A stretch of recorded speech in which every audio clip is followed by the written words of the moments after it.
en un día tan especial para nuestro pueblo, porque creo que tenemos que poner en valor el hecho de cumplir un 25 aniversario de una colección que es imprescindible que esté en todas las estanterías de las casas de Azarra, que por cierto a quienes falte algún número que sepáis que todavía tenemos por el ayuntamiento, aunque sí que creo que hay alguno que está totalmente agotado.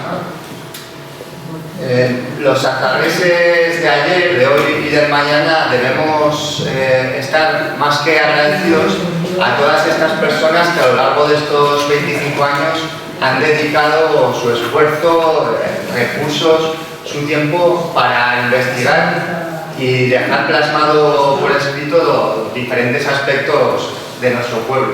Y esto ha supuesto un importante legado que supone a su vez una rica y variada fuente de conocimiento de Azarra.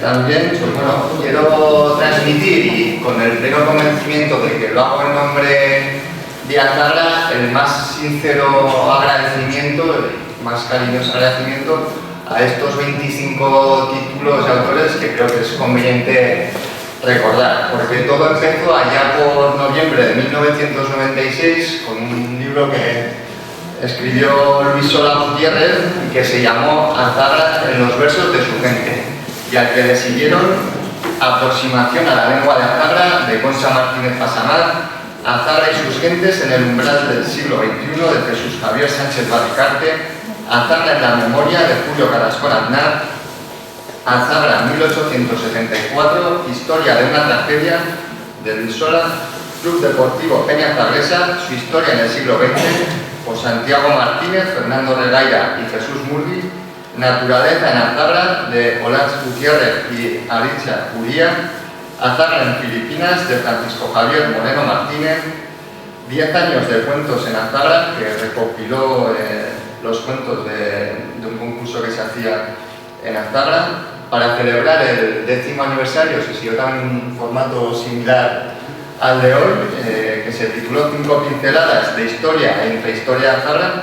En aquel entonces participaron Concha Martínez, Francisco Javier Moreno, Fernando Salvador, Luis Sola y Dolores Ullate, Virgen del Olmo, con Francisco Javier Moreno, Vocabulario y toponimia de Azarra, de Julio Carrascón Aznar, 25 aniversario de la Banda Municipal de Azarra, 1984-2009, escrito por Carlos Medrano, Raquel Virto, María José Ibáñez, David Sola, Marta Muro, David Gracia y María Íñigo.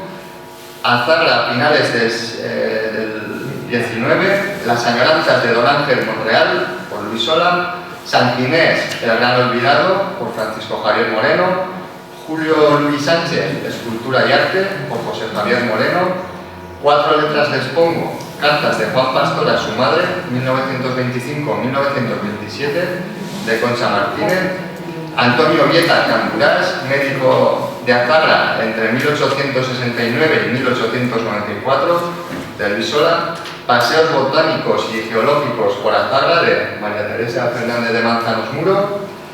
Ya llegábamos a la segunda década con Azarra, segunda prensa del siglo XIX, por Francisco Javier Moreno, Evocación de una época, 1956-1965, de José María Navarro Barricarte, Mis recuerdos de niñez en la década de 1940, de Carmelo González Velasco, Apodos de Azarra, orígenes y anécdotas, de Gonzalo Jiménez Martínez, Redescubriendo la antigua Azarra, de Luis Sola Gutiérrez, y así hemos llegado hasta el día de hoy, en este 25º cuaderno azarrés, titulado Azarra en la mente y el corazón, en la que hemos participado María Teresa Fernández de Manzanos Muro, Concha Martínez Pasamar, Francisco Javier Moreno Martínez, Luis Sola Gutiérrez y un servidor. Tanto para los que estáis aquí como para los que no nos han podido acompañar, pero han hecho posible que contemos con este importante o este imprescindible legado, que me parecía que es mínimo que transmitirles pues, un fuerte y cariñoso aplauso.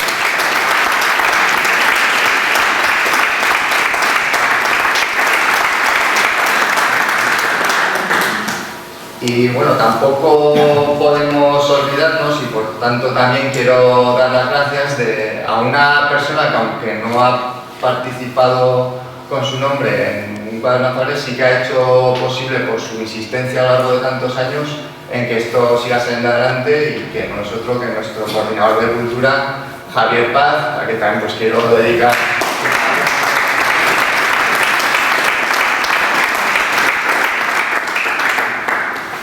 Bueno, mientras preparaba un poco esta presentación y repasaba todos estos cuadernos atravieses, que debo reconocer que no he leído, tengo pendiente leer porque son de temas muy variados e interesantes, me he dado cuenta del privilegio personal que para mí supone el poder haber participado en esta edición con personas que tanto han aportado tanto al legado de nuestro pueblo con su participación en los cuadernos, como colaborando en diferentes aspectos y ámbitos de nuestro pueblo. La verdad que cuando empecé a ver todas sus participaciones, la verdad que me sentí incluso pequeño, y ya cuando encima leí el cuaderno me daba un poco hasta vergüenza, porque claro, se nota quiénes son los veteranos de guerra y quiénes somos los que acabamos de aparecer aquí. Entonces, bueno, yo por lo menos he puesto todo mi cariño y entusiasmo, pero la verdad que es una maravilla poder estar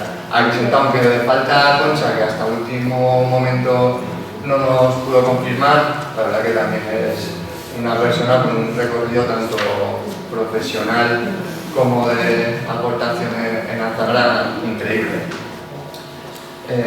Como digo, y vosotros conocéis mejor que yo a estas personas, yo creo que ya no hace falta presentarlas. Entonces sí que les voy a ir dando paso para que ellos vayan hablando un poquito de lo que nos han querido contar en esta edición, en esta 25ª edición, que estoy seguro que no va a ser su última colaboración en cuadernos azagreses, y que también estoy seguro que estos cuadernos van a seguir cumpliendo muchos más importantes aniversarios.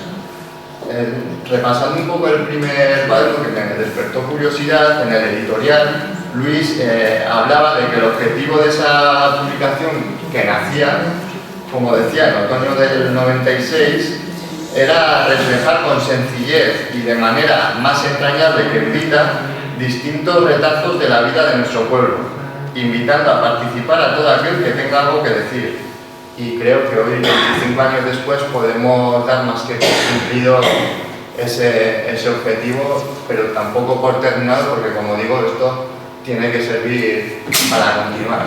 Y antes de dar paso a Maritere, también me quiero acordar y quiero dar las gracias a vosotros, que aunque no hayáis escrito cuadernos azagreses, si no hubieseis estado asistiendo a estas presentaciones, si no hubieseis estado comprando los cuadernos durante todos estos años, pues seguro que se hubiese tirado la toalla. Así que también, pues, un aplauso para los que...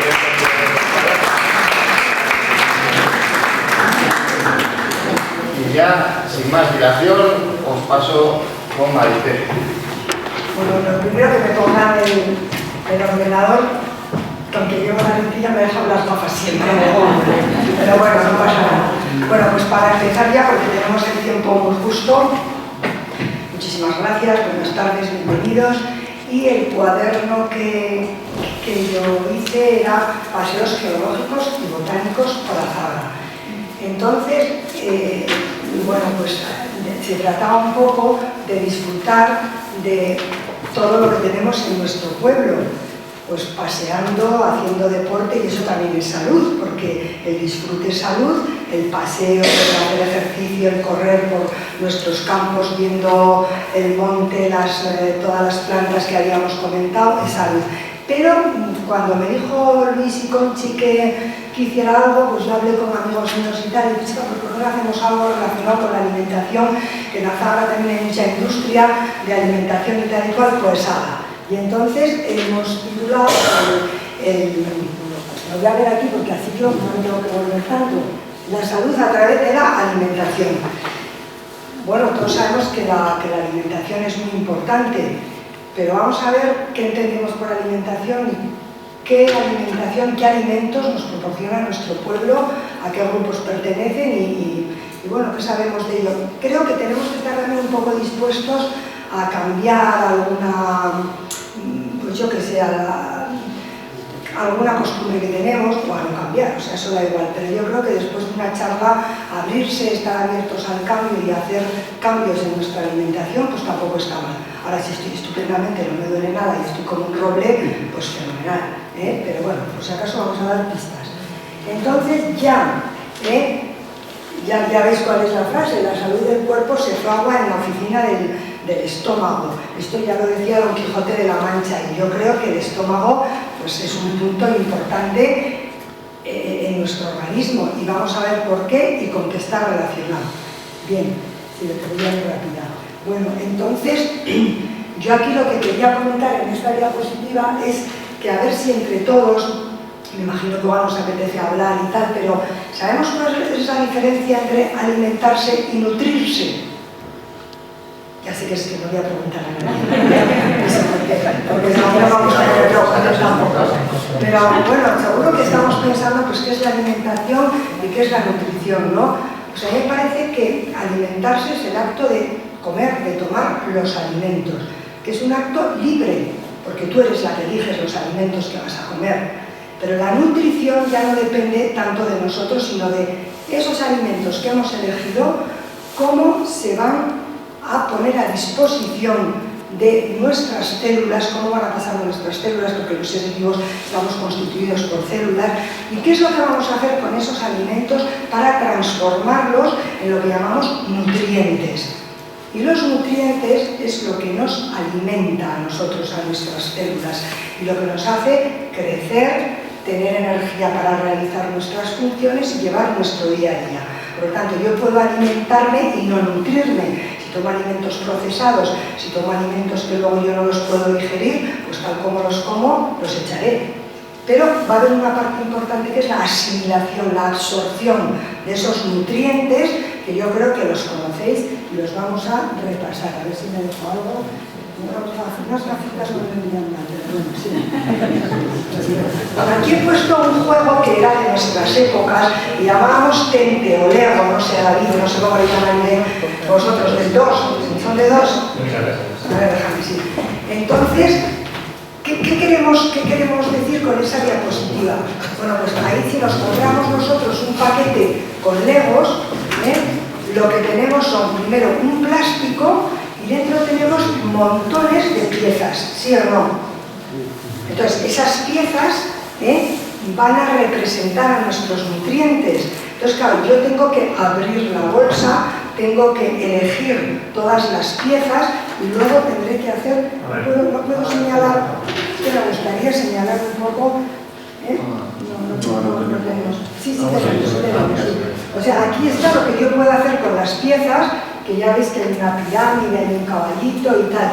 Aquí están los paquetitos con el plástico y todo, y aquí están todas las piezas. Bueno, pues esto sería un alimento puesto aquí con las...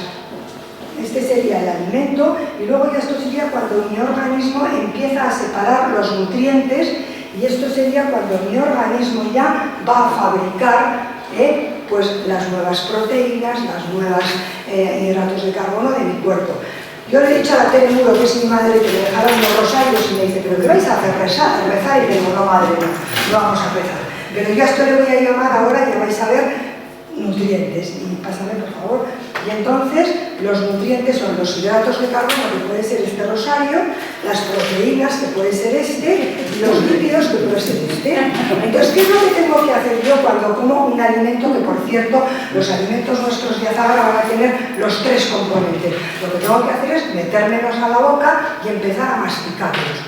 La masticación consiste en ir rompiendo esto en bolitas. Entonces al principio igual no lo rompo en bolitas, lo rompo en bolas de 5, en bolas de 7, en algunas bolitas, dependerá lo que lo mastique. Entonces, de estos tres que he puesto aquí como ejemplo, lo único que si yo me meto los tres como alimento, lo único que voy a masticar en la boca y que voy a empezar a aprovechar en la boca son los hidratos de carbono, pero luego veremos cuáles son. Yo trago los tres rosarios, entonces cuando llego al estómago se para la digestión de los hidratos de carbono y empezamos la digestión de las proteínas, que también consiste en ir rompiendo este rosario en las bolitas, que se llamarán aminoácidos. No todas se romperán, y los tendré ahí en el estómago. Y no va a pasar nada con las grasas. Con esto estoy diciendo que todo lo que comemos no se descompone todo a la vez. Por eso luego hablaremos de las combinaciones alimentarias, que pueden ser que no sean las más idóneas, ¿no?, cuando hacemos alguna comida. Bien, cuando esto pasa, luego veremos al intestino, ya este rosario que eran los hidratos de carbono, solo vamos a tener glucosas, bolitas rojas, que nos pasarán a la sangre. De aquí, que eran las proteínas, solo vamos a tener aminoácidos que nos pasarán a la sangre, a eso le llamaremos luego absorción, y de las grasas solo vamos a tener ácidos grasos. Bueno, también glicerina, pero ácidos grasos. Pasamos. También hay otros componentes, nutrientes muy importantes, que son vitaminas, minerales y agua.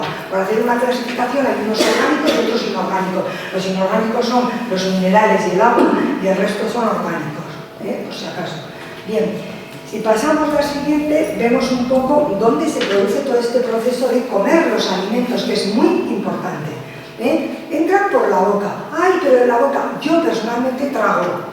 Los que me conocen saben que trago. Pues no, señor, muy mal, hay que masticar. Y luego veremos cómo se mastica para que por lo menos lo que pasa con los hidratos de carbono, que es este rosario, se vayan rompiendo. Ahí tenéis las glándulas salivares, las tenéis arriba, las tenéis aquí. Hay 3 pares de glándulas salivares, pero ahora habrá 3 pares, porque tenemos que masticar y tenemos que salivar mucho. Incluso la sopa hay que masticarla, aunque os riáis, Bueno, después empezaríamos por el esófago, pues esto no prueba esto, Bueno, no pasa. Bueno, me voy a levantar, no sé si me oí. Bueno, luego estaría aquí el esófago.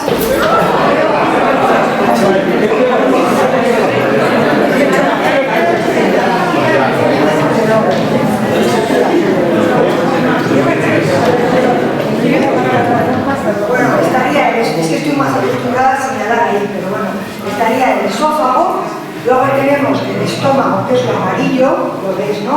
No, esto es, el estómago es esto, debajo está el páncreas, que es como una especie de hojita, lo rojo es el hígado, lo verde, es la vesícula biliar y el colédoco, que es un conducto que desemboca en el intestino, y ahí tenéis todo el paquete intestinal en amarillos, que está un revuelto ahí, que son todo el intestino delgado, que tiene 3 partes, duodeno, yeyuno y león, y luego tenemos esto lo voy a enseñar yo, el recto, que tiene el ciego, el colon ascendente, el colon transverso, el colon descendente y el recto. Todo tiene su importancia y todos los alimentos tienen que pasar por ahí. Yo aquí no me voy a extender mucho, pero bueno, simplemente que sepamos que cada órgano tiene su función, y por eso si mezclamos muchos alimentos es un poco batiburrillo lo que se forma ahí en nuestros... Bien, entonces aquí he puesto un poco lo de la boca, que nos parece que lo de la entrada a la boca es un mero trámite, y una buena masticación y salivación es importante. Por eso, stop, masticando. Si masticas 3 veces, pues igual sales de aquí y dices, voy a masticar 13, o voy a masticar 30, o voy a masticar más despacio. Es muy importante. Yo lo mastico. Pero bueno, de todas formas, si tomas alimentos, no mastico porque estoy un poco con letras, pero bueno, pero si yo por ejemplo tomo algún pan un poco más integral, un poco más denso, sí que me gusta masticarlo, y sí que se nota muchísimo la masticación.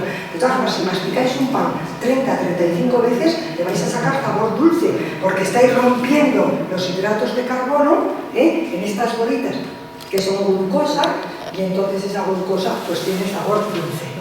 Bien, aquí vamos a parar un poco para decir cuáles son las principales fuentes de carbohidrato, para que sepamos lo que vamos a tener en nuestras frutas, verduras, todo lo que hemos visto, la uva, todas las nueces, todo. Entonces, las fuentes de carbohidratos son la lactosa, que es un disacárido que está en la leche y derivados, la sacarosa, que es otro disacárido que está en el azúcar que comemos normalmente, y en los almidones tenemos cereales, leguminosa, patata. Esto sale en todos los sitios. Y cuando te dicen, no, es que usted tiene que tomar menos hidratos de carbono, pero oiga, usted puede tomar frutas y verduras, porque las frutas y verduras que tenemos en la tabla tan estupenda, que todas están en el libro, hay una cantidad importante, un 10%, y veremos ahora que son hidratos de carbono de absorción lenta. Porque si tú te tomas la sacarosa, en cuanto te la metes en la boca, ya en el estómago está rota en 2 glucosas, con lo cual pasa rápidamente a la sangre, se te hace un pico glucémico, el índice glucémico es altísimo, la insulina se dispara, y con lo cual ya tenemos ahí un poco de desequilibrio y muchas diabetes de tipo 2, dicen, que yo no soy médico, muchas diabetes de tipo 2 son, a veces están muy favorecidas por este tipo de comida que llevamos. Aquí he puesto un poco más alimentos ricos, cereales, pan, pasta, galletas, bollería, verduras, hortalizas, fruta fresca y deshidratada. En todos estos, en la fruta hay muchísimos hidratos de carbono. ¿Sí? Cuando dicen, no, usted no como, es que como solamente pasta y tal, bueno, pues también hay otros hidratos de carbono. Además, aquí un apunte que quiero hacer respecto a la patata, que no está aquí, pero también es un hidrato de carbono. La patata, si la coméis como es esto, al final vais a tener las bolitas de glucosa, índice glucémico alto. Si cocéis una patata, yo esto lo hago siempre, yo voy a decir lo que hago, la dejáis en el frigorífico mínimo 5 o 6 horas, y luego la coméis al día siguiente. Esto ya no se puede romper con esas tijeras que les hemos llamado enzimas, aunque yo lo he dicho que eran la amilasa de la saliva. No se va a romper y tal cual va a pasar la patata, este hidrato de carbono, por el intestino, imaginaros que es mi naranja, y se van a poner buenos y se van a alimentar nuestra microbiota. Y va a hacer como de fibra. O sea, que una patata, es que a mí no me gusta la patata así, le digo a una amiga mía, es que me gusta recién hecha, vale, pues te la comes recién hecha, no pasa nada. Pero si no te importa y la dejas unas cuantas horas en la cámara, eso se llama almidón resistente. Está ahora muy de moda y tal y cual. Bueno, luego yo doy cosas y luego si alguien quiere me pregunte algo. Bien, las proteínas, ya sabéis que son los sillares de nuestro organismo. La proteína es como los ladrillos de una casa. Los huesos, un mogollón de enzimas que son esas tijeritas y todo eso, son proteínas. ¿Dónde están? Pues depende, porque hay de origen vegetal, que son las legumbres. Las legumbres son muy interesantes. No es que me sientan mal las lentejas, ya igual te sienta mal el tocino, la cebolla, el chorizo que le pones y tal, pero una lenteja bien hidratada durante la noche y bien hecha no tiene por qué sentar mal. Los frutos secos también tienen muchísima proteína, en el libro hablamos de las nueces, y los hongos los he puesto porque estaban ahí, pero yo sé menos de eso. Y luego de origen animal, carne, pescado, huevos, leche y derivados lácteos. Ahí están las fuentes proteicas. Pasamos. Bien, ahí he puesto un poco una idea que no quería que se me pasara, y era lo de las legumbres.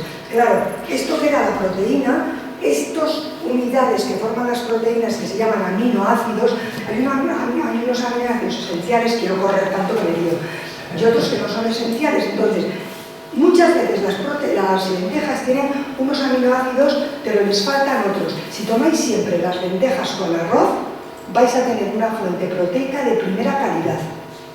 No cuesta nada hacer esos cambios en casa. Una lenteja con arroz, con una ensalada delante tan rica. No hace falta comer carne, mirar quién está hablando de la carne, pero bueno, no hace falta, no pasa nada. Y es bueno, vale, hay más cosas, Bueno, y ya las grasas que han estado tan demonizadas, me estoy pasando ya, o avísame, me parece que faltan 4 minutos, ¿no? Las grasas que están tan demonizadas en nuestra época son fundamentales. Las grasas también son alimento del cerebro. Y a mí me parece que dentro de los tipos de grasas, pues las aceitunas son estupendas y a veces es que engordan. Oye, más engorda, bueno, no voy a hablar, pero más engorda otras cosas. El aguacate es buenísimo, luego traía al final unas, bueno, pues para que veamos un poco qué cenas podríamos tener. Los frutos secos, nueces, avellanas, almendra, aceites de oliva, semillas y tal. Claro, yo he dicho que iba a hablar de las nueces, pues porque en la Zahara también hay producción de nueces. Pero, por ejemplo, de las nueces tienen muchísimo, bueno, aquí hay gente que sabe, muchísimo omega 3. Por ejemplo, las almendras, estos días he estado leyendo, tienen mucho más omega 6 que omega 3. ¿Es mejor el omega 3 que el omega 6? Hombre, pues el omega 6 es proinflamatorio y el omega 3, sin embargo, es un aceite que, bueno, una grasa, vamos a decir, que nos ayuda muchísimo en todos los procesos cardiovasculares. Y además, ya os diré luego a las fuentes de donde he mirado y tal. Bueno, luego la nata, la mantequilla, ay, es que no, pues comer, no pasa, hombre, no me voy a tomar todos los días un paquete de mantequilla, pero es mejor tomar mantequilla que margarina. Yo lo siento, pero la margarina es un ultraprocesado. La margarina es un aceite hidrogenado con unas grasas trans que nuestro organismo no las reconoce. Entonces, una buena mantequilla, si puede ser ecológica, mucho mejor, o la carne de buena calidad. Si todo lo que tomamos es de buena calidad, pues es muchísimo mejor. Pasamos.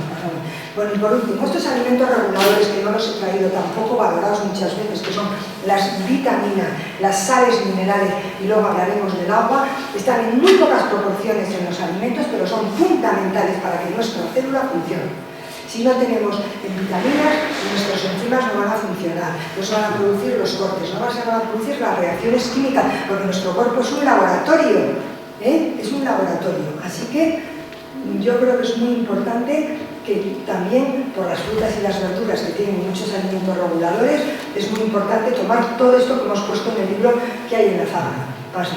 Y luego aquí he puesto una cosa que me parecía interesante y es para que veáis en el primero, que tenemos aquí en este primero, tenéis el almidón, que es este, lo rompo de 2 en 2, disacárido, el monosacárido, que sería la glucosa, y pasa a la sangre. Eso se llama absorción. Si un alimento no se absorbe, se va a ir por el baño y no nos va a hacer absolutamente nada. O sea, tenemos que tomar alimentos que tengan nutrientes, porque los nutrientes son fundamentales. Lo mismo con la proteína. Yo cojo la proteína, me la cortan los enzimas que se llaman proteasas, vale, yo lo rompo y entonces tiene que ir a la sangre. La sangre luego pasa, lo siguiente, lo va a llevar a mi célula, ya lo veis, la célula, y entonces, claro, aquí he puesto un ejemplo de la glucosa. La glucosa que estaba en sangre tiene que llegar a la célula, y la célula le abre la puerta. La célula no tiene boca, la célula tiene una membrana con unos pasos determinados para que entre. Entonces, claro, esa glucosa entra, y entra porque ¿quién le abre la puerta? La insulina. Claro, si yo estoy haciendo unos picos de insulina porque, con perdón, me tomo para desayunar 2 zumos de naranja, no es que es muy sano. Sí, es sano, y si te va bien no pasa nada, pero igual es mejor que te tomes una naranja entera, porque tiene la fibra, tiene las vitaminas que se quedan ahí asociadas a toda... Es mejor, o sea, con esto vas a tener un pico de glucosa, pues bueno, que no digo que te vaya a pasar nada, pero si luego tomas otra cosa, cuando la gente dice, es que me tomo un desayuno riquísimo y tal, bueno, pues se pueden ver distintos tipos de desayunos. Bueno, esto sería la entrada a la célula. Y aquí he puesto, ya creo que ya para acabar también, me quedan 2. Un plato para comer saludable. Agua. El agua es fundamental. No bebemos agua por mucho que digáis. Yo a mis alumnos les digo, hay que ducharse por fuera, que todos nos duchamos en la mañana, y por dentro. A abrir la boca en la ducha, que el agua caliente es estupenda. Y bien de beber agua, porque es que el agua es el medio por el cual se realizan las reacciones químicas de nuestras células. Fundamental. Ya veis ahí que está por ahí el aceite, los aceites saludables. Tenéis, yo creo que el aceite de oliva es el más saludable, y dentro del de oliva el virgen extra. No hay que ahorrar en estas cosas, igual hay que ahorrar en otras, pero yo creo que el aceite hay que comer aceite rico, todo lo que sean semillas y tal, también buenos. Y luego ya tenéis ahí, no me voy a entretener, ya tenéis verduras, frutas, que es lo que está en el libro, todas las que tenemos en la zaga, muy ricas en hidratos de carbono, bueno, muy ricas no, un 10%. Pero bueno, no, pero está bien. Cereales integrales. Es que yo no me voy a comer cereal. Pues mira, un cereal integral tiene un aporte nutritivo mucho mayor que un cereal que no es integral. Y además, enlentece mucho la entrada de la glucosa, por ejemplo, en sangre, con lo cual el pico glucémico es mucho más bajo. Bueno, si queréis leer esto, ya os lo leeré. Esto está cogido de la Harvard, bueno, yo no sé hablar inglés, con lo cual sí. Y aquí he puesto, y aquí vais a decir que no me metan donde no me llaman, pero a mí me parece que esto hay que saberlo. Luego lo haremos o no. Pero si como carne, pescado y huevo, yo no como patatas fritas. Yo sí como, pero bueno, no hay que comer, hay que tomarlo con verdura. Con verdura. Una carne con pimientos está muy bien. Un pescado, pues con... ¿Qué? No sé qué. plato combina bastante. Pues es que un plato combinado es una bomba, no es por nada. Es que cuanto más cosas haya en un plato es peor, por lo que os he dicho, porque cada nutriente llega a ser lo que es en una parte. Necesitamos enzimas determinadas, un pH que es la acidez o la basicidad determinada. Eso está súper hecho. Luego ensalada, más carne, más pescado. Pues muy bien, si comes carne, pescado o verdura o ensalada. Si comes legumbre o cereal, oye, que me quiero comer unos espaguetis, ¿no? Pues tú pones verdura con los espaguetis o una ensalada y tal. Bueno, pues a mí me encantan los canelones con carne, pues mal. Digo, mamá, te van a sentar mal. A mí me sienta todo bien. Bueno, pues a mi madre con 90 años me sienta bien y a mí me sienta fatal. Ahora que nos sienta bien, pues podemos hacer de todo. Pero ya quiero pistas, porque vamos teniendo una edad y igual nos interesa. Y luego lo que está muy poco recomendado, acabo ya, he visto. Siguiente. Lo que está muy poco recomendado son tomar la carne pues con pan, con pasta y me diréis, pero ¿no vamos a comer pan? No, se puede comer pan, pero todos los días bocadillo, pues igual no sé, digo, no, es que a mí no voy a hacer con este rollo. Carne y pescado juntos, pues mal. Ahora tenemos una boda, estupendo. No, pues que yo hago las paellas con carne y pescado, pues mira, una paella de verduras también es muy rica de vez en cuando. O sea, quiero decir que es que hay muchas más variantes que las que tenemos. Y luego la carne con la leche, con los derivados, pues sienta mal. A mucha gente le sienta mal. Lo que pasa es que a veces no nos miramos el cuerpo. Yo ya me estoy empezando a notar que muchas cosas sí me sientan mal. Muchas. Y entonces, bueno, pues que sepáis, pasa que hay cosas. La legumbre, lo mismo, con la leche, los derivados y tal, pues mal. Se me ha pasado decir una cosa antes, y es que la fruta, que tiene un índice glucémico alto, con frutos secos disminuye muchísimo el índice glucémico. Eso tenerlo en cuenta, que es muy bueno. Por eso nuestros abuelos comían la fruta con pan. Comían la fruta con pan por eso. Yo al leer estos días digo, mira qué listos, O sea, siempre que tomas una fruta que tiene un índice glucémico alto, está muy bien tomarlo con algún cereal. Cuando vas a poner una barra de pan con 3 quesos, pues tendrás que hacer, no sé, pues las nueces con pan, o yo que sé, a veces el plátano con pan. O sea, que el plátano tiene un índice glucémico alto. Y luego, claro, cuando dices, oye, es que he desayunado, pues pan, cereales, no sé qué, pues igual tienes que hacer un desayuno que sea un poquito más distinto y meterle más proteína al desayuno. Muy importante, beber agua caliente. Mira, las reacciones químicas siempre se hacen mucho mejor con una temperatura, no digo elevada, pero con temperatura. O sea, tú vas aumentando la temperatura de una reacción química y los reactivos chutan mucho mejor. Si no hay una temperatura que se pasa, pues hay desnaturalizaciones y rollos. Pero bueno, poner un poco el cuerpo caliente. A la noche, por ejemplo, tomarnos ensaladas y tal. Pues si las cosas crudas a la noche no sientan bien. Y como hay que hacer muchísima, hay que tener mucha energía para romper todos esos alimentos que estamos tomando, pues mejor una sopa, mejor una verdura, un salmón a la plancha o con un salmón, pues con unas, pues el papillote o como queráis, ¿no? Yo me traía aquí un montón de opciones, como no me da tiempo, me preguntáis si queréis. Y bueno, luego acabando ya, estas son normas generales para una digestión y absorción ideal de los alimentos. No quiere decir que si haces alguna de las combinaciones incompatibles te vas a sentir mal.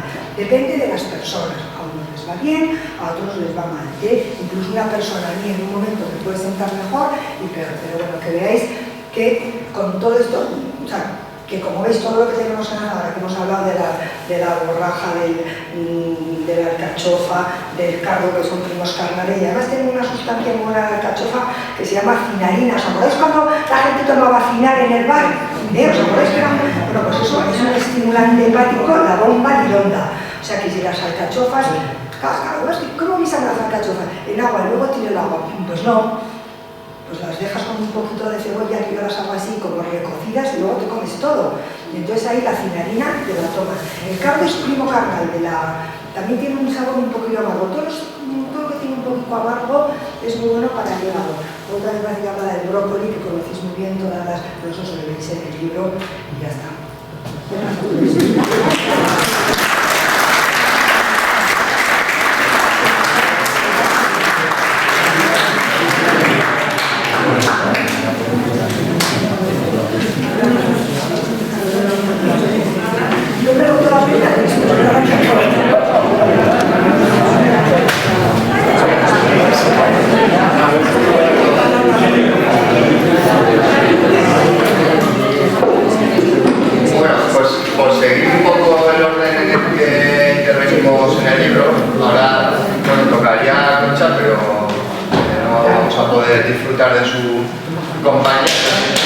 voy a ser rápido porque lo que quiero es que compréis el libro, claro. Entonces, simplemente pues voy a contaros un poco qué he escrito y por qué he decidido este tema. Bueno, soy el alcalde al que le ha tocado gestionar la pandemia. Yo creo que no habrá habido persona en el pueblo que no me haya dicho, ay, qué pobrecito, qué mala suerte.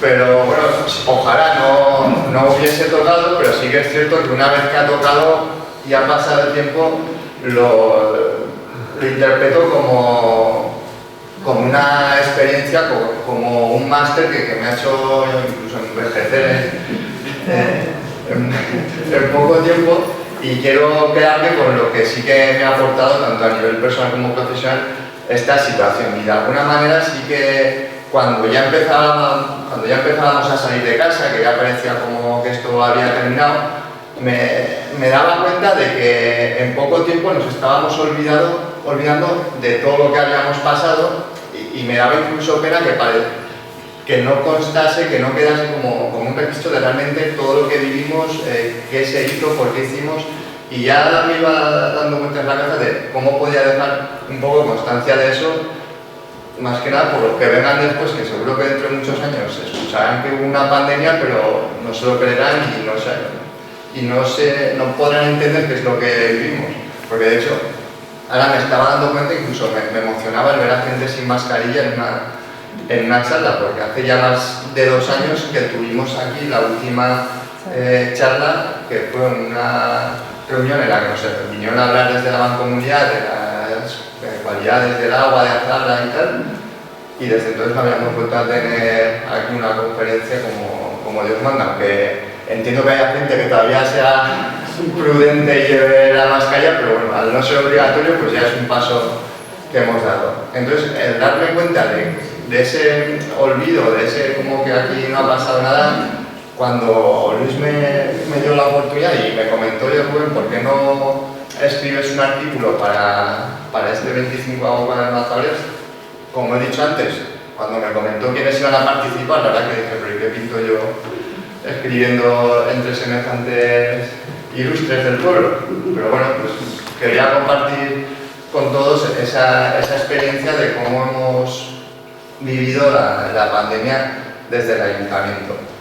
Entonces, lo he querido enfocar como una especie de diario de guerra para entendernos. Lo he enfocado por fechas, que he intentado estructurarlo de forma que sea fácil de seguir, que sea fácil de entender, intentando explicar para que podáis entender por qué hacíamos cosas, por ejemplo, cosas que en su momento daban mucho calor, por qué estaban fumigando en todos los pueblos menos en Azabra, o por qué no publicábamos los casos de positivos que teníamos en nuestro pueblo. Pues esas cosas que en su momento daban mucha controversia, pues sí que he querido un poco profundizar. También me he dado cuenta de que podía haber escrito un cuaderno entero, porque cuando me puse a recopilar información desde el principio, pues me di cuenta que incluso habíamos hecho más cosas de las que tenía recuerdo, porque empiezo desde comienzos del 2020, que empezamos a ver un poco en las noticias, allí en China, en la ciudad de Wuhan, que parecía que en un mercado, pues que había un virus y no sé qué, hasta diciembre del 21, y de hecho estuve alargando un poco hasta diciembre, porque dentro hacía una serie de estadísticas con los positivos, con la evolución que habíamos tenido en el pueblo, y cuando había cerrado un poco mi participación fue cuando tuvimos el boom de los casos de diciembre. Entonces estaba un poco esperando para indicar que aunque nos parecía que todo había terminado, pues ahora incluso estábamos peor en número de casos que cuando estábamos en el peor momento.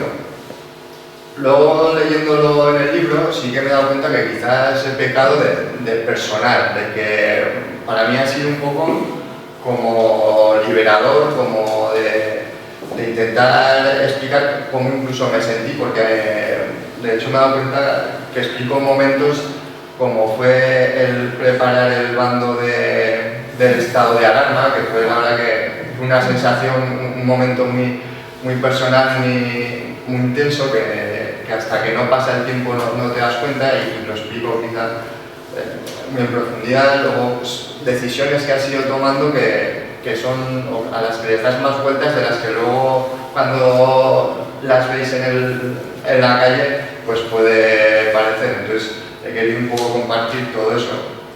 También he querido dar gracias, y nombro varias veces en el artículo, y quiero aprovechar oficialmente también el agradecimiento a personas que igual no han sido tan públicas, que han ayudado en esta gestión, pero que sí que han sido imprescindibles, como ha sido el caso de los concejales, como ha sido el caso de los médicos, de la secretaria del ayuntamiento, de policía local, de guardia civil, que quizás son figuras que no habéis visto tanto, porque al final el que hacía los vídeos o el que hacía los comunicados era yo, pero que sí que hasta que yo no firmaba una resolución o hacía un vídeo, había un trabajo previo de muchas personas en las que nos comíamos mucho la cabeza. Entonces esas personas igual más anónimas pues también quería ponerlas en valor. Y poco más, nada, porque compréis el libro, que seguro, o espero que os guste. También voy a dar, también os doy opción, porque otra de las cosas que quería era explicar por qué tomábamos decisiones, y que así también vosotros pues, podéis venir un día y decir, oye, pues Rubén, pues es que esto lo hicisteis así por esto, pero ¿por qué no pensasteis en lo otro? Tal. También igual generar ese debate siempre sano. Sí, también sí, porque también Yolanda fue de las que aportó, se prestó voluntaria para la gente que necesitase ayuda psicológica, pues voluntariamente se ponían en contacto con ella. Pues todos esos atraveses que de una manera u otra colaboraron e intentaron ponerse a disposición de una manera u otra para gestionar esta situación, que como digo, hace 2 años que vivimos, pero que ya nos parece tan lejano. Hace apenas un año estábamos, hace 2 años que estábamos encerrados en nuestras casas, tal día como hoy, y sin embargo ahora parece que nos dicen no puedes salir de casa y nos echamos las manos a la cabeza. Y sin embargo, pues no hace tanto que pasó. Y si el día antes del estado de alarma nos hubiesen dicho que íbamos a estar 2 meses encerrados en casa sin salir, pues creo que tampoco nos hubiésemos creído. Entonces sí que veía importante dejar ese legado, tanto para que vosotros podáis valorar lo que hicimos, como para que el que venga en el futuro pues pueda entender lo que hicimos y se pueda informar con criterio de cómo se gestionó la pandemia del siglo XXI desde el ayuntamiento y en nuestro pueblo. Entonces, simplemente eso.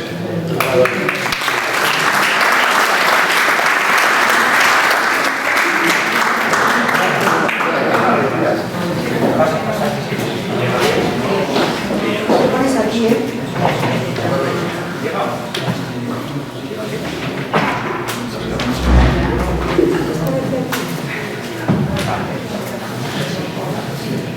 Vale, buenas noches. Muchas gracias a todos los que habéis elegido venir hoy a conocernos un poquito más. Hoy sí que os voy a pedir una pequeña licencia. Normalmente no suelo acostumbrar a leer el texto, pero hoy sí que utilizaré gran parte de la charla con la seguridad de tener el papel delante, ¿vale? Entonces, como muchos de vosotros sabéis, mi formación universitaria nada tiene que ver con la historia, sino con la ciencia. Por tanto, esto no es para mí más que un hobby que hoy comparto con todo aquel que crea que les puede resultar de interés. Vamos, básicamente no soy más que un jubilado de Fabra que se ha cogido una pieza y se dedica a llenar de verduras y frutas las casas de la familia y de todo aquel que quiera coger. Pero hoy me vais a permitir pues, que agradezca sobre todo a 2 personas sin las cuales hoy yo no estaría aquí. En primer lugar, el gusto por la cultura se la debo a mi madre. Lectora compulsiva que llenó de libros las estanterías de la casa y que nunca jamás regaló un libro.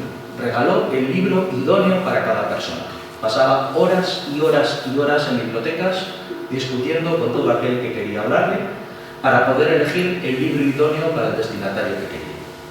Fue una persona que jamás encendió la televisión para ver programas insulsos, tenía muy claro los programas de televisión que quería ver, cuáles eran los que le interesaban y cuáles eran los que no.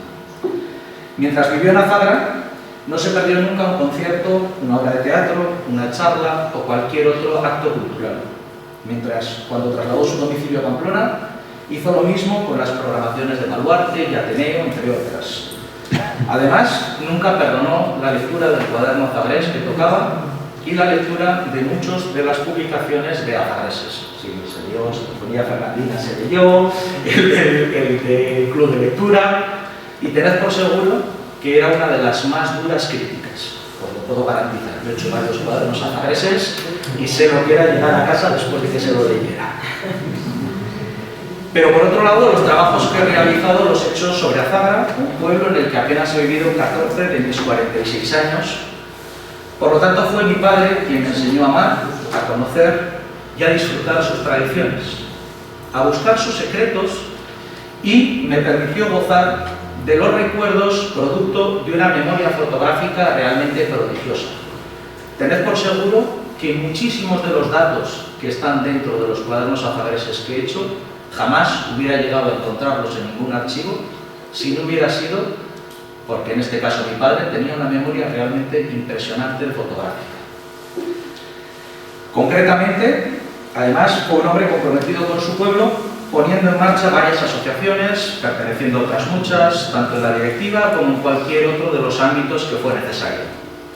De hecho, un devoto de la Virgen como él, la última en la que participó no podía ser otra que la relacionada con el segundo centenario de la Bajada. Así que, como veis, no soy más que un mal imitador. Ya sabéis dónde está el departamento de quejas. Si alguien tiene cualquier problema, que vaya y que proteste. ¿Vale? En segundo lugar, también os quería pedir perdón porque soy incapaz de encontrar un tema sobre Azagra. Hay quien dice que no había temas para conseguir llenar cuadernos azagreses otros 100 años. Pues perdonadme, pero yo no soy capaz de encontrar un tema sobre cuaderno azagrés que no me pase de las 100 páginas. Luis sabe que hasta el que le llegué a mandar era imposible meterlo aquí dentro. Entonces intenté con el castillo, con San Sebastián, con la Virgen del Rosario, ya cuando pasaba de las 100 páginas optaba por continuar con otro. Entonces este que presento hoy no es más que un capítulo continuación de lo que ya presenté en Cuadernos Azagreses número 10 y una parte de lo que en un futuro será un cuaderno azagrés más completo que analice cómo vivió la nobleza navarra y la nobleza azagresa los años de finales del siglo XV y principios del XVI con las distintas conquistas y reconquistas del Reino de Navarra. Antes de nada, os voy a pedir también otra licencia. Por favor, no tratéis con presentismo parte de la información que voy a dar. Hablaré de ejército español y de ejército navarro. No llevéis ese español y navarro a la actualidad. Hablaré de ejército español y de ejército navarro en el siglo XV y en el siglo XVI.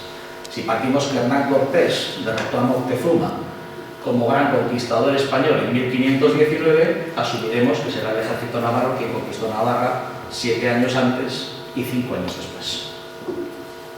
¿Vale? Pero por favor, consideradlo siglo XV, siglo XVI, no la actualidad. Para situar en el contexto histórico, debemos recordar que el Reino de Navarra durante el siglo XV, aquello acabó siendo una merienda de negros, mal hablado, estaba una guerra civil y estaba dividido Navarra en dos bandos, veamonteses y agramonteses. Veamonteses, sobre todo en la montaña, primero defendiendo al príncipe de Viana y luego a Fernando Católico, y agramonteses en la ribera donde estaba ubicado Azagra, primero defendiendo a Juan II, rey de Aragón y también de Navarra, y posteriormente defendiendo a los distintos legítimos reyes de Navarra que se habían refugiado en la Baja Navarra del Norte. De hecho, si escarbamos un poquito en la historia, nos pueden gustar mucho las películas y ver Bretger. Bueno, Bretger lo hemos tenido aquí en Navarra y tiene una historia muy similar. No es tan romántica, no tiene a su amada, no tiene eso, pero don Pedro de Navarra y Lacarra, gran mariscal de Navarra, si repasamos su historia es exactamente la misma. Levantó en armas sucesivas veces al Reino de Navarra contra el Reino Español y al final fue capturado, estuvo en las cárceles más duras y al final fue asesinado en la cárcel de Simancas. Y también tenemos la otra parte, si habéis visto Breijer, sabéis que también está la parte del traidor. El traidor lo tenemos aquí al lado, era nuestro Marqués de Falces. El Marqués de Falces fue condestable de Navarra con Pedro de Navarra y fueron uña y carne Y luego este marqués de Falces se dedicó a jugar a dos bandas. En 1512 apoyó a Fernando el Católico y Fernando el Católico le agradeció con el marquesado de Falces.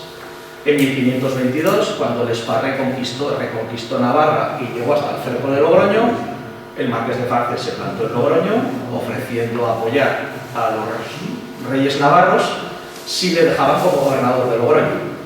Cuando levantaron el cerco, guió al ejército español que acampó en Andosilla y acampó en Villafranca hasta la batalla de Noailles. Es decir, a poquito que escarbemos en la historia, por muy bonitas que sean las películas, pues en escasos metros tenemos cosas muy parecidas.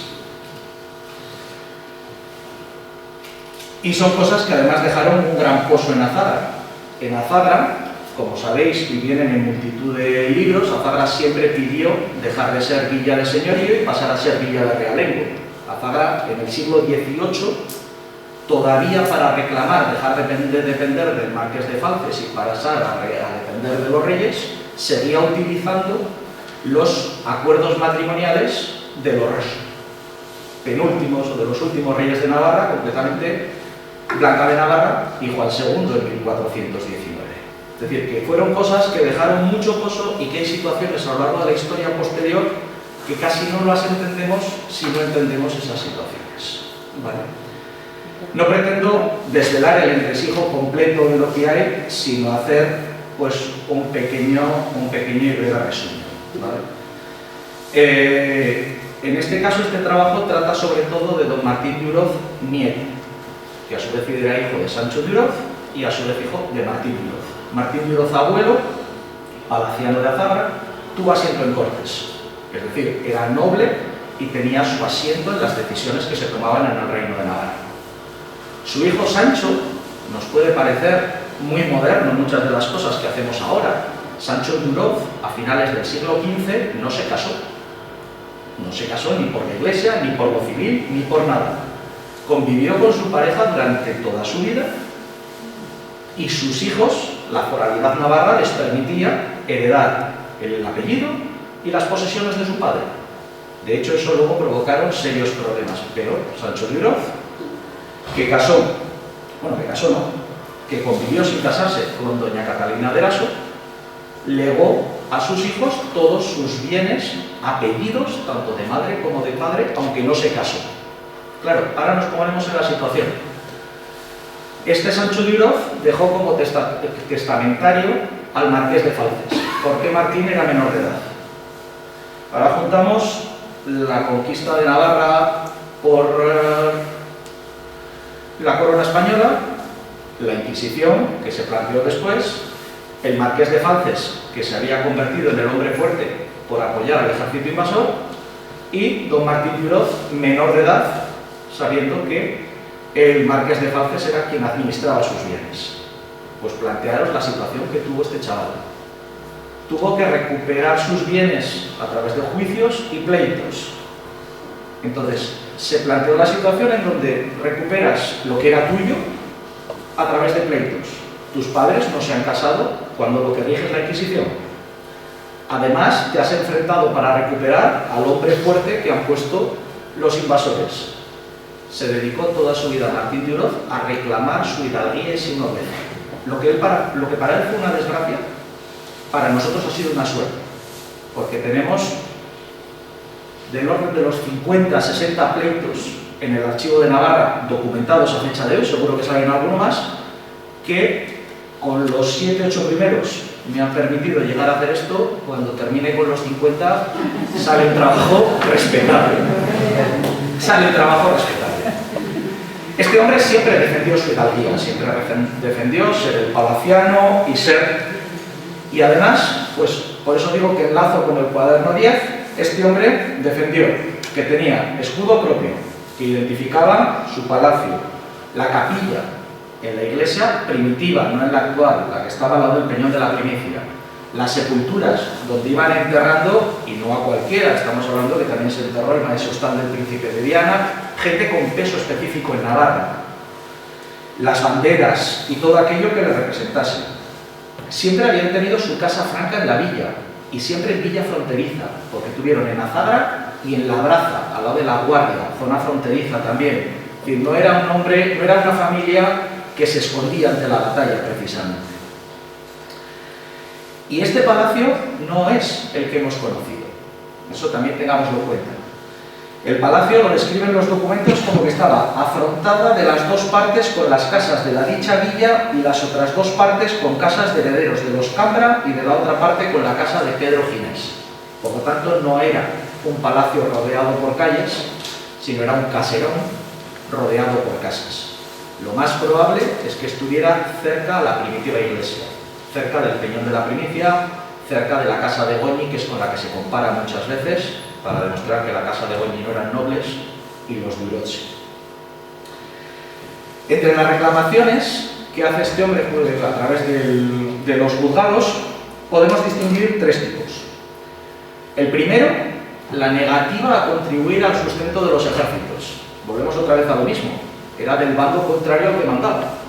Entonces él ponía su nobleza y su hidalguía por delante para decir: lo que no voy a hacer encima de que me habéis ganado la guerra es pagaros los soldados. Le dicen: no, en mi casa no entran, que soy noble, los alojáis donde queráis.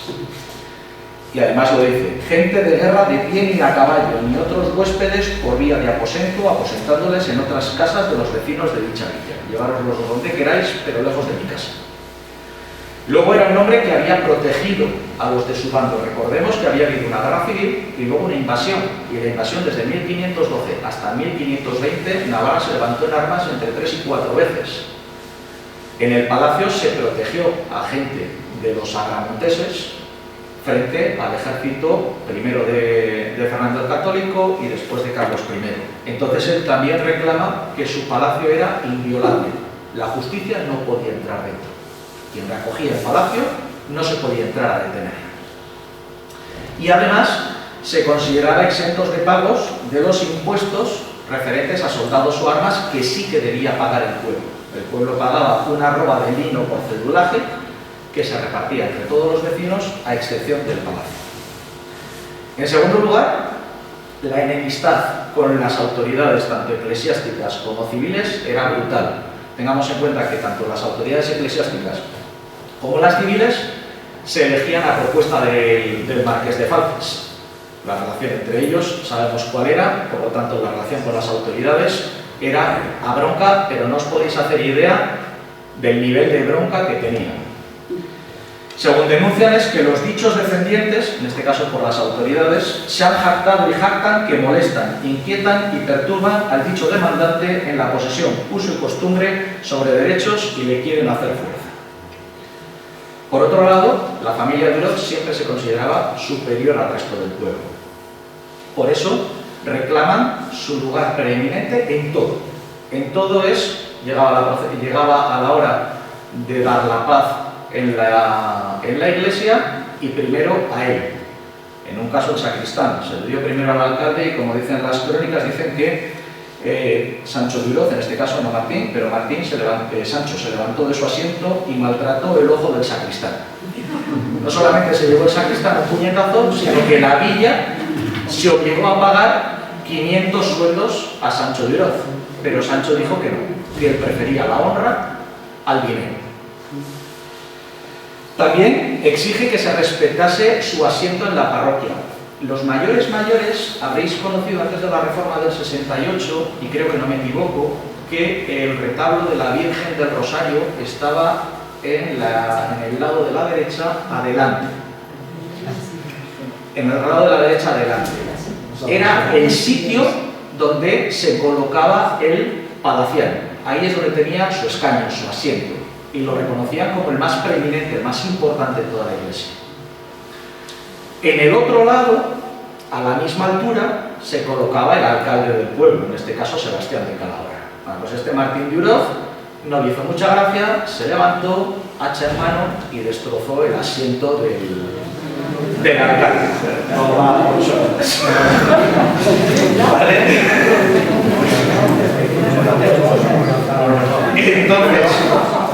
Entonces se fue condenado Martín Duroc a reponerle el escaño, el asiento, al alcalde, Y la iglesia se vio obligada a cambiar el orden de la procesión, de tal manera que cuando salían a comulgar cada uno en la procesión, volvieran por los lados contrarios para que quedasen en su asiento y nunca se cruzasen. Por eso digo que nos reímos de muchas cosas de las que hay ahora, pero olvídate de los pacíficos tiempos pasados.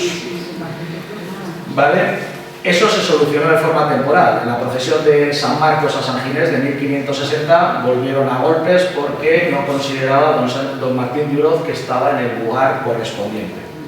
Pero esto continuó. Si leemos, hay ya libros, el de antigüedades y demás, en donde ya en el siglo XVIII el palaciano también se ofende y se cabrea cuando vienen los curas a celebrar el responso porque se ha muerto su suegra y no lo hacen con el boato que él considera que se merece su categoría. Nuevamente la iglesia lo que se ve obligado es a cambiar y a decir, bueno, venga, para todos igual, algo que a los hidalgos de Azagra pues entró entre mal y peor.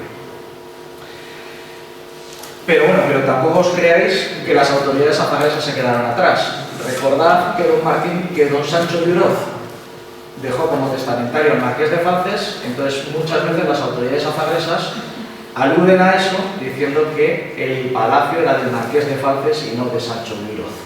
Entonces, bueno, hay muchos pleitos en donde le acusan de no ser el verdadero palaciano, pero al final se lo acaban reconociendo, por supuesto. Vale, luego, como todos sabéis, el escudo de armas que hemos tenido en el palacio, que está publicado en multitud de cosas, es un escudo en campo de azul, escrito en azul, con un león rampante en oro, y con una orla de plata y rojo y tiras de Portugal. Hay muchas veces que este escudo está mal interpretado y hay quien dice también que el escudo de la silla de montar del castillo también es de los Uroz Monreal. El escudo de la silla del castillo no tiene nada que ver con los Uroz Monreal, que es de muchos siglos antes, que es del siglo XIV, y concretamente tiene que ver con Gonzalo de Azagra, natural de Villafranca, aparte de ser una silla de niño y aparte de ser muchas otras cosas. ¿Vale? Muchas veces malinterpretamos las cosas. El escudo del palacio es el del león, que hemos visto en el libro de Azagra y otras muchas cosas, y el escudo de la silla proviene de Gonzalo de Azagra, natural de Villafranca. Y ya para terminar, pues me gustaría agradecer a todos los que han hecho posible que llegásemos al 25º cuaderno, que no son otros que los autores de los 24 anteriores, que por supuesto no voy a enumerar.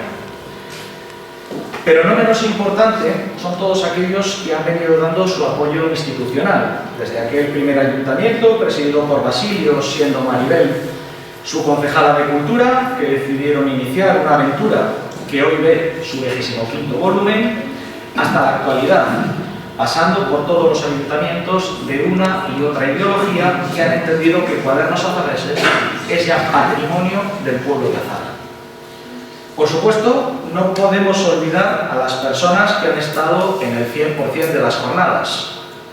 Javier Paz, como coordinador, impulsor, facilitador y otras 100 palabras acabadas en or, haciendo muy fáciles las cosas. Y Luis, para quien nos ocurre, como a los periodistas deportivos con Messi, que hace ya mucho tiempo que se nos acabaron los adjetivos, para describir su trabajo y sin quien nada de esto hubiera sido posible y con quien siempre tendremos una deuda impagable. Y por supuesto agradeceros a todos vosotros, a los centenares de azarreses de nacimiento o corazón que año tras año habéis estado en estas u otras sillas que hemos tenido en muchos emplazamientos, ávidos de conocer un poco más de la historia, cultura y forma de ser de este pueblo.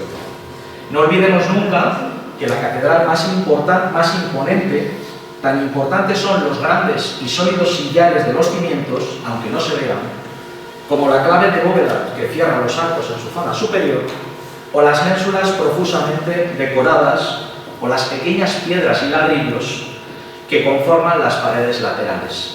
Si falla cualquiera de todos ellos, la catedral se vendrá abajo. Parafraseando a Nieves con Costrina, la historia de Azagra está llena de fechas que esconden grandes historias minúsculas o pequeñas historias con mayúsculas. Disfrutemos sacando a la luz todas ellas.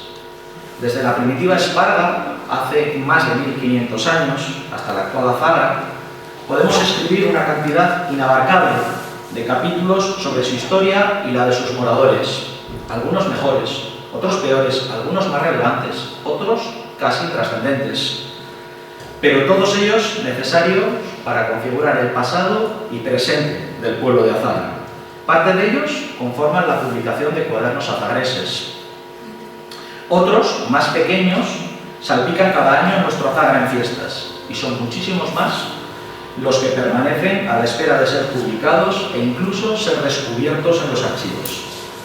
Por tanto, sabiendo que Cuadernos Azagreses no es propiedad de nadie sino patrimonio del pueblo de Azagra, os animo a seguir construyendo este gran edificio, allí donde seamos más útiles, porque si algún día se cae todos seremos culpables, pero si se mantiene todos estaremos orgullosos. Así que sinceramente, muchísimas gracias a todos.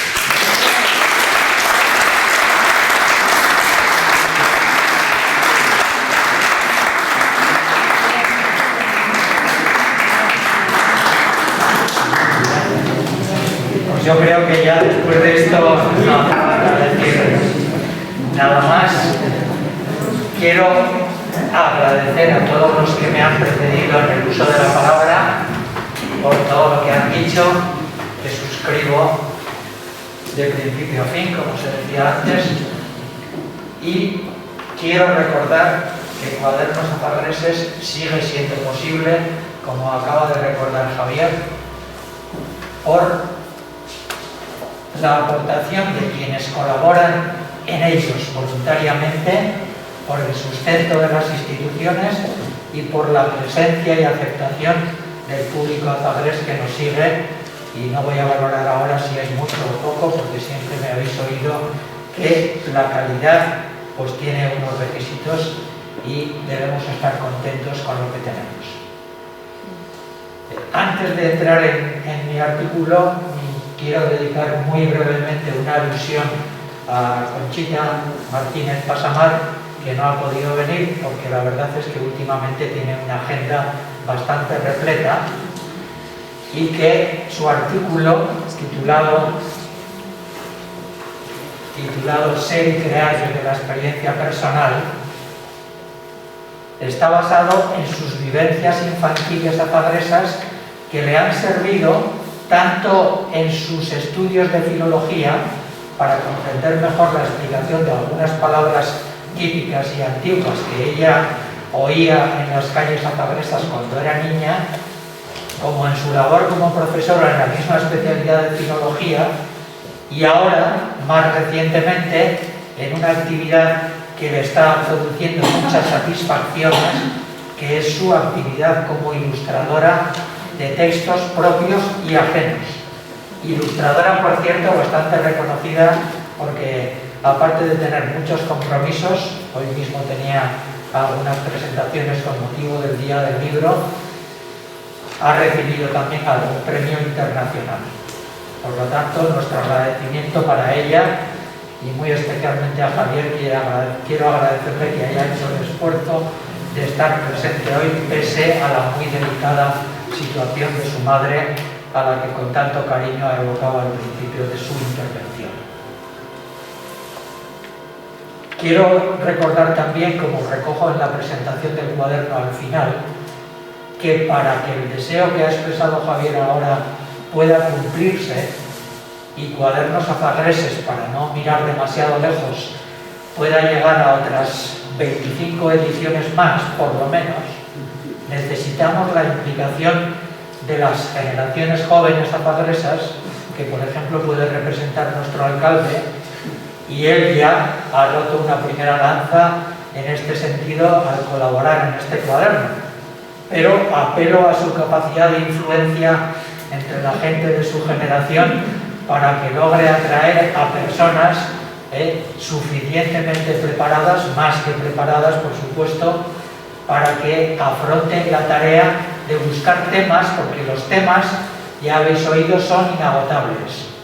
Los temas sobre Azagra, por mucho que pudiera parecer que Azagra no tiene historia, Azagra, decía yo en mi primera visita guiada, es una villa con peso y poso histórico, y el problema no es la falta de historias, el problema es que haya gente voluntariosa dedicada a desempolvarlas, a descubrirlas, a redactarlas y a divulgarlas. Y en ese empeño estamos, y ese es el propósito que persigue Cuadernos Azagreses. Bien, pues el artículo en el que yo he colaborado se titula Dolores Laporte Larralde, maestra de niñas, y esto no lo digo por la moda ahora del lenguaje inclusivo, sino porque así era entonces, maestra de niñas en Azagra entre 1881, ya voy a aclarar ahora enseguida, y 1924. Se da la casualidad además de que cuando vimos que a finales de marzo, que es cuando estaba prevista la presentación del cuaderno, no iba a ser posible por problemas de imprenta y lo retrasamos, elegimos el día de hoy, 22 de abril, para dar suficiente margen y para situarlo en el contexto del Día del Libro.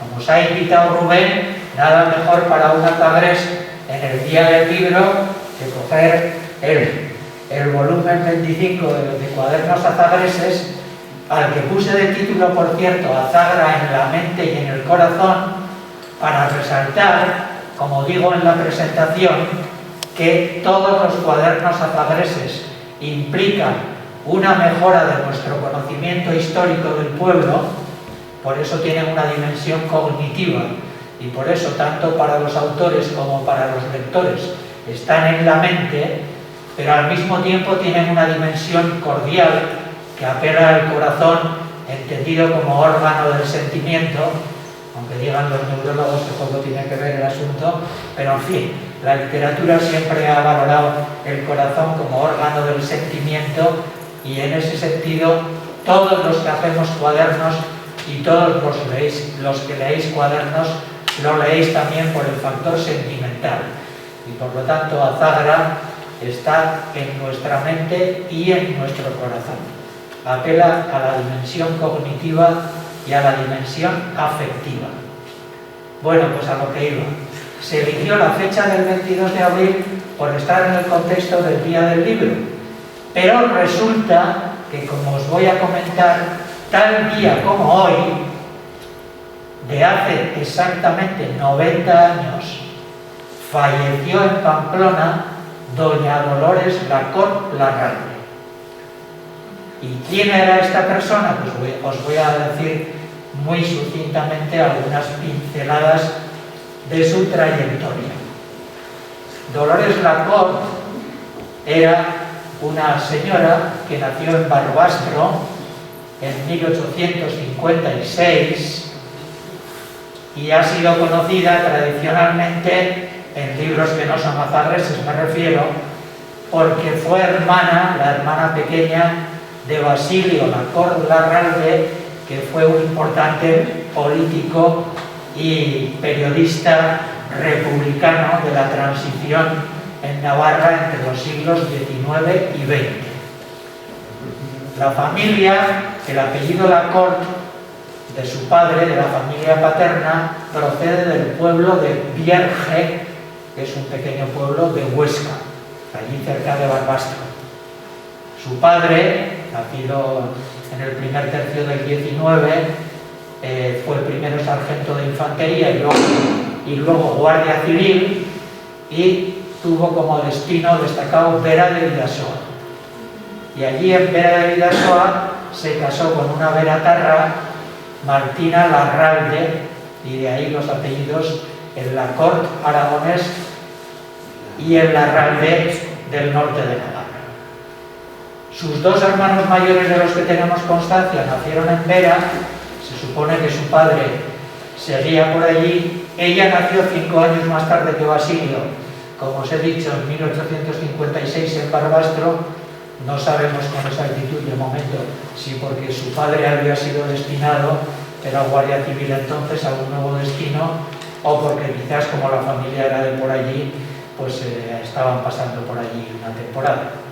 Bien, sea como sea, lo cierto es que después retornaron a Pamplona y, siendo ya Dolores Laporte una adolescente, digamos, se matriculó en la Escuela Normal de Pamplona el curso 1871-1872, para iniciar sus estudios de maestra de instrucción primaria, que se decía entonces de acuerdo con la ley vigente, que es la famosa ley Moyano, la ley educativa del ministro Claudio Moyano de 1857, que con pequeños reglamentos y retoques es la que más vigencia ha tenido en España de las leyes educativas, porque el núcleo de la ley Moyano estuvo vigente hasta 1970, hasta la implantación de la EGB en la ley Villar-Palasí. Por lo tanto, Dolores Lacor realizó los estudios de magisterio en Pamplona entre los años, debemos suponer, 71, 74, 75, porque parece que terminó haciendo los estudios de maestra de instrucción primaria, había grado elemental y grado superior, y ella concluyó también el superior. A los 20 años de edad, que es lo que exigía la ley para poder empezar a ejercer la docencia, pues empezó a ejercer primero como interina. Nos consta que estuvo 6 años como interina en distintos pueblos de Navarra, hasta que en 1881, en tiempos de alcalde de don Ramón Moreno, ya sabéis los mayores que don Ramón Moreno, el abuelo de don Amador Mendívil, y bisabuelo, por ejemplo, de Maritere, la que estaba casada con Gorricho, el farmacéutico, para que me entendáis todos. Don Ramón Moreno era uno de los terratenientes locales en aquel momento y durante muchas décadas. Pues siendo alcalde Ramón Moreno, Dolores Lacor aprobó las oposiciones para conseguir la plaza en propiedad y obtuvo el destino de Azagra, de la Escuela de Niñas de Azagra. Tened presente que no era la primera maestra que había habido, no me voy a entretener. Cuando leáis el artículo más despacio encontraréis algún precedente más destacado. Entonces, era maestra de niñas de escuela unitaria, porque entonces un maestro se encargaba de todos los niños del pueblo entre 6 y 12 años, calcular que podían ser unos 150 niños y otros 150 niñas aproximadamente. Eso era lo que ellos tenían en clase. Entonces eran maestros de niños o de niñas de escuela unitaria. Entonces, una vez obtenida la oposición, viene aquí ya con 26 años, llega Dolores Lacor a Azagra con 26 años y aquí estuvo 42 años hasta su jubilación en 1924, ejerciendo el magisterio. Por tanto, cuando se escriba, lo digo porque veo algunas maestras y otras que nos han contado por aquí, cuando se escriba una historia integral de la enseñanza reglada en Azagra, una de las tareas que todavía está por hacerse, solo hemos hecho dosis o capítulos sueltos, pues evidentemente Dolores Lacor, que estuvo 42 años largos, ocuparía un capítulo destacado. Se supone, por testimonios orales que por ejemplo a mí me han llegado a través de mis tías paternas, que llegaron a ser sus alumnas, pues que doña Dolores Lacor era una persona muy entregada, muy vocacional, que intentaba transmitir valores cívicos, que intentaba lograr que las niñas se hicieran mujeres de provecho, recalcando para eso, como veremos, entre otras cosas, no solo las enseñanzas escolares propiamente dichas, sino lo que entonces se llamaba la enseñanza de las labores de su sexo. Por tanto, Dolores Lacor tiene una faceta docente muy marcada. Ahí hemos puesto, está borroso, pero es para que os hagáis una idea. No está recogido en el cuaderno porque lamentablemente no supe de su existencia hasta cuando ya estaba en la imprenta y no tenía remedio. Pero Pili Salvador, Pili la Delgado, para que me entendáis, conserva en casa, pero además en lugar destacado del cuarto de estar, esto que sería un diploma de la época, que como veis tiene una orla en la que se van representando distintas disciplinas escolares, las artes, la música, la matemática, la arquitectura, la geografía, la historia, y alrededor del texto escrito, pasa por favor,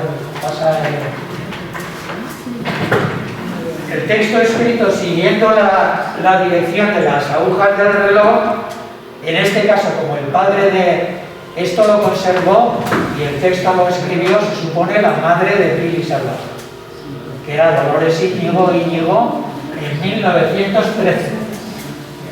O sea, la niña esta hizo el texto siguiendo las directrices de la maestra, profesora Dolores Larralde. Se supone que otras niñas de la escuela de aquella época pues tendrían un diploma o un cuadro similar a este. En este caso, como el padre de ella, de la chica de Dolores, era labrador, pues este es el texto que está puesto alrededor. El labrador ofrece a la sociedad los tributos de la naturaleza, suya es la vela que el marinero extiende para aprisionar los vientos, suya es la seda en que se envuelve el magnate, suyo el blando lino que viste el niño en su cuna, suyos son todos los velos con que se resguarda el cuerpo de las inclemencias de los elementos, porque es como el mediador entre Dios y la naturaleza, entre la naturaleza y el hombre. Bendito sea el labrador. Firma Dolores Íñigo por debajo la profesora, y debajo vuelve un poco al anterior, vuelve un poquito al anterior. En estas dos, en ese librito que está abierto ahí, es donde pone a la izquierda guerra a la ignorancia y a la derecha todo por la ilustración.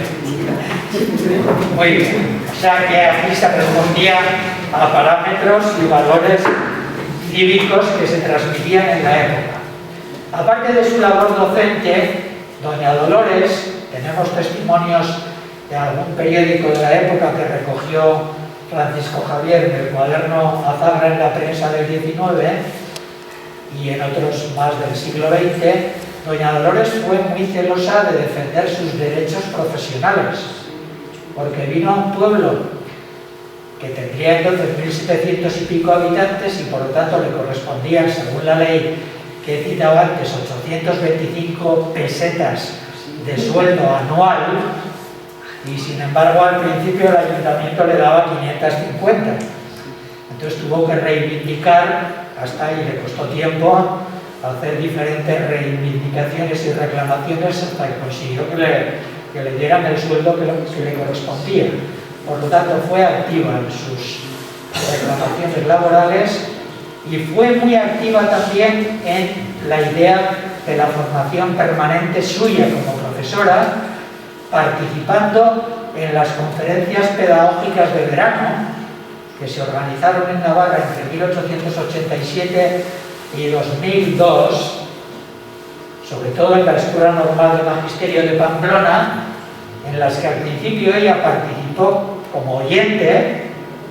Dicen los comentarios al respecto que entonces de los asistentes en verano, un tercio solían ser mujeres. Pues doña Dolores Lacor, que estaba en Azagra y tenía que desplazarse hasta Pamplona, con lo que eso conllevaba económicamente, tiempo y tal, participaba como asistente y además luego empezó a participar como ponente.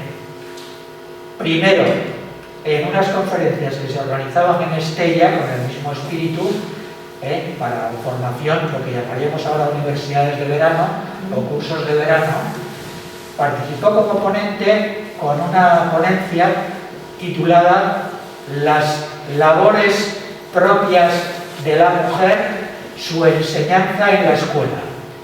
Y ahí defendía, entre otras cosas, dicen las crónicas, que primero resaltaba a algunas mujeres ilustres en la historia destacadas por sus virtudes y por sus trabajos, no solo manuales, sino intelectuales. Hacía una primera exposición centrada en eso y luego ya se centraba en el tema de las labores que debían enseñarse en las escuelas de niñas, recalcando cómo había labores de necesidad o de utilidad y labores de adorno. Ella explicaba las labores de necesidad, pues remendar, coser, zurcir, cortar, labores de adorno, encajes de bolillos, encaje de mallas, etcétera, bordados. Recalcaba mucho que tanto para las niñas pobres como para las niñas ricas era muy importante que antes de nada aprendieran las labores de necesidad, las pobres porque así salían adelante y las ricas porque no podían nunca estar seguras de que algún día no fueran pobres. Entonces, por si acaso les convenía. Y por último, era también muy activa porque era una de las costumbres de la época que hemos conocido hasta nuestros días, los paseos escolares de los jueves, en los que se intentaba combinar no el aprendizaje solo de los libros, sino el aprendizaje de la naturaleza y de otras actividades al aire libre. Al mismo tiempo, los periódicos de principios del siglo XX pues, hablan de los exámenes finales de curso y de algunas conmemoraciones especiales, como por ejemplo, pues imaginaros en 1905, tercer centenario de la publicación de la primera parte del Quijote, pues en la Escuela de Azagra, como en otras muchas de España, se hicieron actos conmemorativos.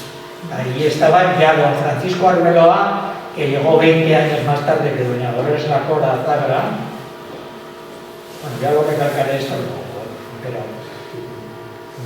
Francisco Arbeloa llegó en 1902 y ella había llegado a principios de 1882 tras aprobar las oposiciones. Muy bien. Aparte de esto, quiero situaros muy rápidamente para no alargarme y no quiero avisar de vuestra paciencia. Eso lo veis mucho más despacio ahí porque tiene más miga y más contenido ideológico, digo, y no me puedo extender mucho. Que Dolores Lacor fue una señora de convicciones republicanas siguiendo la estela de su hermano Basilio Lacor. Nos consta, por ejemplo, que desde 1885 era suscriptora, ella personalmente, estando aquí en Azagra, de las dominicales del libro Pensamiento, que era un seminario de orientación, de orientación libre pensadora, es decir, de tendencia deísta, masónico, republicana, etc. Era una persona centrada en valores cívicos, digo, a la manera de su hermano. Que tenía estas convicciones republicanas se muestran no solo por este hecho, sino por su participación. Cuando muere su hermano Basilio, que tuvo serios enfrentamientos pues, con el obispado de Pamplona, pues porque eran de tendencia del Partido Republicano Liberal, de tendencia anticlerical y un tanto deísta, es decir, que podían aceptar la fe en Dios, pero sin entrar en los dogmas y prácticas religiosas de una religión determinada, en este caso de la católica. Cuando murió su hermano en 1908, existía ya entonces un partido republicano azagrés, seguidores de Basilio Lacor. Un partido republicano azagrés que manda una representación al entierro de Basilio Lacor la víspera de San Fermín del año 1908. Y su hermana, 3 días después, en el semanario político liberal que había fundado su hermano Basilio, le dedica unas palabras de despedida y donde expresa su unión afectiva e ideológica con él al morir su hermano. Cuando ella se jubiló en 1924, se marchó a Pamplona, se fue a Pamplona a vivir y allí siguió siendo reconocida por los partidos republicanos de entonces.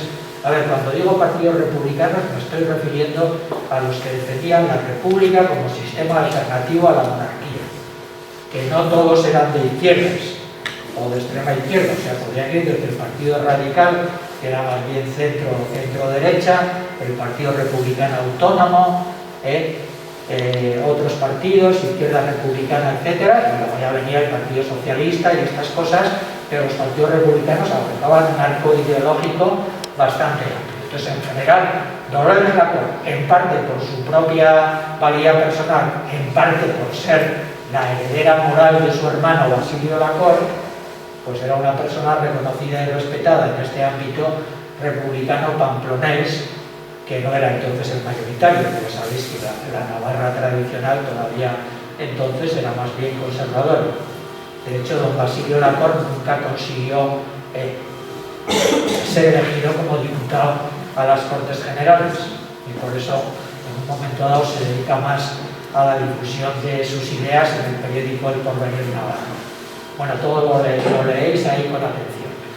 Y entonces cuando murió, un periódico que llevaba poco tiempo en activo, que era uno que se titulaba Democracia, que había fundado el Partido Republicano Autónomo.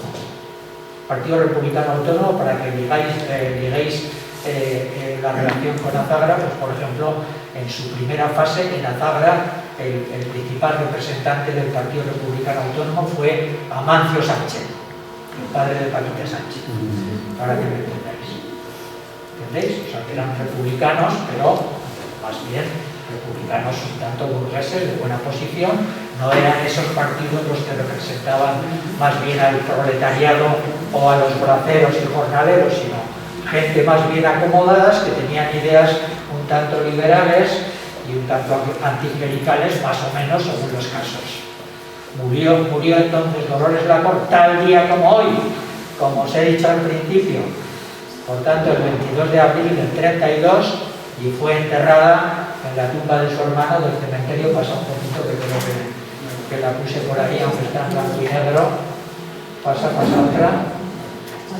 Este es el panteón de Basilio Lacor en el cementerio de Pamplona, y allí fue enterrada también su hermana Dolores, acompañada de un gran cortejo de estos partidos republicanos de Pamplona, y de una representación del Ayuntamiento de Azagra, porque el Ayuntamiento de Azagra, al enterarse de la muerte de doña Dolores, que había estado de maestra hasta 8 años antes, pues vota ya el Ayuntamiento republicano, estamos en la República, vota a asistir al sepelio, y entonces va el alcalde, que era recién entrado tras la división en marzo, a finales de marzo del 31, del socialista Francisco Castro, toma la alcaldía, entra en la alcaldía su segundo de a bordo, pero que era del Partido Republicano Radical Socialista, que era Constantino Cerdán Sánchez. Entonces, en el momento en que muere doña Dolores, el alcalde es ya Constantino Cerdán,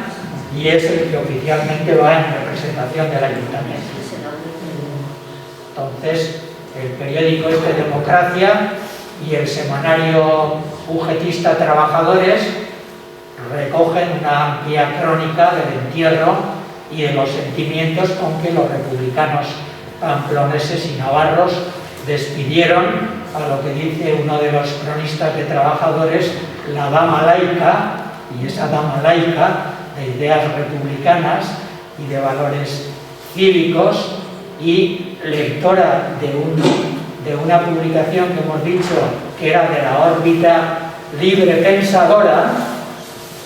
Os voy a decir ya para cerrar el tema que en el año 1904, fijaros de lo que estamos hablando, se celebró en Roma un Congreso Universal de los Librepensadores. Pues en un pueblo como Azagra, 137 personas, pensad que Azagra, hemos dicho, tendría entonces sobre 1800 habitantes, 1900 ya en aquel momento, 137 personas aportaron una cantidad de 107 pesetas para el Congreso Universal de Librepensadores que se celebró ese año en Roma. Bueno, muy bien. Este Partido Republicano Azagrés, cuyas actas están en la biblioteca pública y se pueden consultar, van salteadas y tal. Este Partido Republicano Azagrés, después ya el grueso de las izquierdas azagresas pasaron al Partido Socialista, que ya era más a la izquierda que estos otros partidos, pero ahí estaba parte del sentimiento de esta porción del ayuntamiento, perdón, del municipio de Azagra, que era pues representativa de un sentimiento particular. Os pido entonces que veáis con atención, porque lo que he podido hacer ahora es una exposición muy somera. Y sin más, y agradeciendo vuestra paciencia y vuestra presencia, y deseando que podáis disfrutar con los 5 artículos de este último número de Cuadernos Azagreses, con los anteriores, si no lo habéis hecho ya, y con los que puedan venir, damos por concluida esta presentación. Muchas gracias.